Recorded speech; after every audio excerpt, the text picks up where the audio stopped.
October 26 దేవుని వాక్య ధ్యానం. యెహోవా తమకు దేవుడిగా గల జనులు ధన్యులు. కీర్తనలు 33:12. మన ప్రభువైన యేసుక్రీస్తు నామంలో మీ అందరికీ ఈ ఉదయం శుభములు తెలియజేస్తూ ఉన్నాను. ప్రియులారా, అందరూ దేవుని మహాకృపను బట్టి ఆనందంగా క్షేమంగా ఉన్నారని నేను నమ్ముతూ ఉన్నాను. దేవుడిచ్చిన ఈ మంచి అవకాశం, ఆయన వాక్యము ద్వారా మనం ప్రతిదినం దేవునిలో స్థిరపరచబడే గొప్ప ధన్యత ప్రభు మనకు అనుగ్రహించాడు.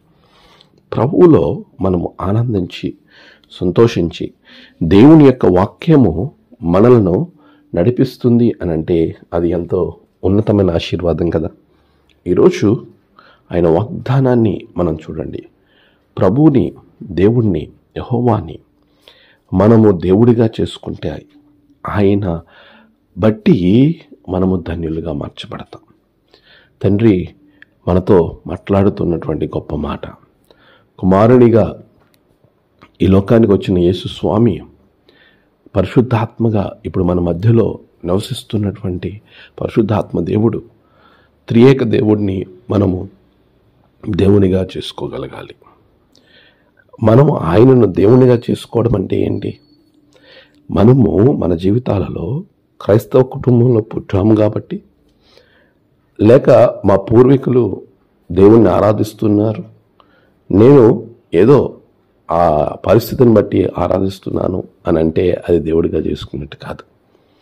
దేవుడు అనే మాట చాలా బలమైన మాట. దేవుడు అనే దానిని మనం పూర్తిగా అర్థం చేసుకోవాలి. ఆయన సర్వ సృష్టికర్తని, సర్వాన్ని సృష్టించి ఈ లోకాన్ని నడిపిస్తున్నవాడని, ప్రభు రాజ్య వారసులుగా చేసేవాడని, సర్వశక్తిమంతుడని ముందు మనం నమ్మగలగాలి. దేవునికి ఉన్నటువంటి లక్షణాలు ఏమైతే ఉన్నాయో ఆ గొప్ప లక్షణాలను మనం విశ్వసించి, మన హృదయంలో విశ్వసించి, నోటితో ఒప్పుకొని మనం ముందుకు నడవగలగాలి. అందుకే రోమపత్రిక అంటాడు, యేసు ప్రభువని నోటితో ఒప్పుకొని హృదయంలో విశ్వసిస్తే రక్షింపబడతావు. నిజమే, మనము ఆయనను దేవుడిగా చేసుకున్నామా లేదా అనే ఎప్పుడు అది నిర్ధారింపబడుతుంది అని అంటే మనం చేసే పనుల ద్వారా మన క్రియ ఆయనను దేవుడిగా చేసుకున్న వారి యొక్క జీవితాన్ని ప్రజ్వలింపజేస్తుంది, ప్రతిధ్వనింపజేస్తుంది. షద్రక్, మేషక్, అబేద్నెగోలు మా దేవుడు యెహోవాయే అని క్రియ ద్వారా చెప్పారు. దానియేలు కూడా అలాగే నిరూపించాడు. ఒక గుడ్డివాడు యేసు ప్రభు వారు స్వస్థపరిచిన తర్వాత ఆయన ఎవరో నాకు తెలియదు కానీ నేను ఆయనను ఆరాధిస్తున్నాను అని చాలా కంఠాబద్ధంగా చెప్పగలిగాడు. దేవుడు అనే మాటను నమ్మటం అనంటే ఎలాంటి పరిస్థితుల్లోనైనా ఆయన కొరకు నిలబడమని హబక్కూకు చెప్పలేదా? ఈరోజు ఆయనను దేవుడిగా చేసుకోవడము, అలా చేసుకుని ముందుకెళ్ళిన వారి జీవితాలు ధన్యకరంగా మార్చబడతాయి అని అంటే ఆయన రాజ్యములో స్థానం దక్కుతుంది, ఆయనతో ఉండే ధన్యత దక్కుతుంది.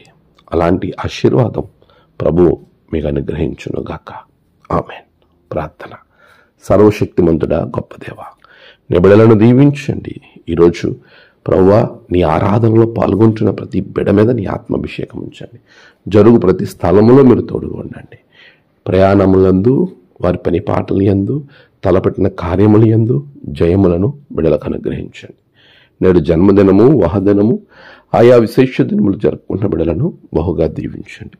తమ ప్రియులను కోల్పోయి ఆదరణ కొరకు ఎదురు చూస్తున్న బిడ్డలకు ఆదరణ, నెమ్మది అనుగ్రహించండి. ఈ దిన దీవెనలతో నింపి బిడ్డలను ఆశీర్వదించమని యేసు నామమున ప్రార్థించి వేడుకొనుచున్నాం తండ్రి. ఆమేన్. తండ్రి, కుమార, పరిశుద్ధాత్మ త్రియేక దేవుని దీవెన మీకు తోడుగా ఉండి నడిపించునుగాక. ఆమేన్.